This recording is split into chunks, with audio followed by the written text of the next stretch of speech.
நம்முடைய சமுதாய சொந்தங்களை விழுத்துக் கொள்ளுங்கள். இனிமேலும் நாம் விழுத்துக் கொள்ளவில்லை என்றால் நாம் பாதிக்கப்பட மாட்டோம், நம்முடைய தலைமுறையினரும் பாதிக்கப்படுவார்கள். நம்முடைய உரிமைகளை பெற வேண்டும் என்றால் நாம் தான் போராட வேண்டும், நாம் தான் அந்த கோரிக்கையை வைக்க வேண்டும். அப்போதுதான் அந்த உரிமைகளை நாம் பெற முடியும். நமக்காக மாற்று வகுப்பினர்கள்லாம் குரல் கொடுக்க மாட்டாங்க, அவங்களுடைய வேலையை அவங்க பார்த்துட்டு போயிடுவாங்க.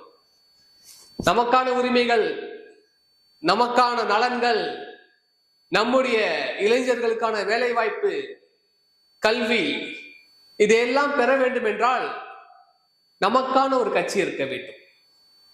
நமக்கான ஒரு கட்சி இருந்தால்தான் நாம் இந்த கோரிக்கையெல்லாம் நீங்க செஞ்சு கொடுத்தீங்கன்னா எங்களுடைய ஆதரவு உங்களுக்கு தருவோம்னு நம்ம சொல்லலாம்.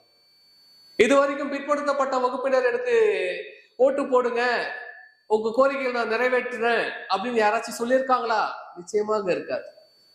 ஏன்னா நம்ம யாருமே கட்சியே இல்லையே, அரசியல் ரீதியா நம்ம வலுவாக இல்லையே, எந்த ஒரு அரசியல் கட்சியும் நமக்காக இல்லையே.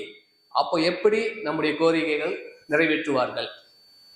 வெறும் சங்கமோ இயக்கமோ வைத்துக்கொண்டு எதையும் சாதிக்க முடியாது. அரசியல் கட்சி இருந்தால்தான் நம்முடைய கோரிக்கைகள் நிறைவேறும். இதன் அடிப்படையில் மக்கள் முரசு கட்சி நாம் தொடங்கி இருக்கிறோம். நம்முடைய சமுதாய மக்கள் அனைவரும் தயவு கூர்ந்து உங்களுடைய ஆதரவு மக்கள் முரசு கட்சி கொடுக்க வேண்டும். தமிழகத்தில் பட்டி தொட்டிகள் எல்லாம் நாங்க வரோம், அனைத்து இடங்களிலும் தெருமுனை கூட்டம் போடுவோம். நம்முடைய சமுதாய மக்களுக்கு விழிப்புணர்வு கொண்டு வந்து நம்முடைய உரிமைகளை பெற்று தருவதே இந்த மக்கள் முரசு கட்சியின் தலையாய நோக்கமாகும்.